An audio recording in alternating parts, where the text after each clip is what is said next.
Hello everyone, good morning সবাইকে। সকালবেলা কিচেনের কাজ সেরে এসে মোটামুটি এখন রুম ক্লিনিংয়ের পালা।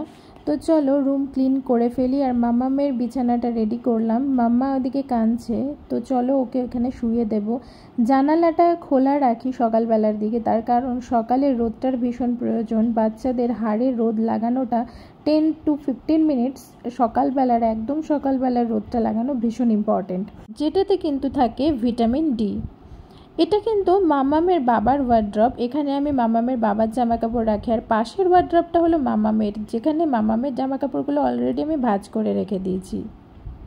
রুম তো ক্লিন হয়েই যাচ্ছে, তার সাথে সকালবেলার ব্রেকফাস্ট এবং লাঞ্চও রেডি হয়ে যায়, কারণ হাজব্যান্ডের অফিস যাওয়ার থাকে। যাই হোক, মাম্মা তো কাঁদছে, ভীষণ কাঁদছে, আর ওকে এবার আমি এখন সময় দেব। আমার এখন রিল্যাক্সিংয়ের টাইম আর ওকে টাইম দেওয়ার সময়।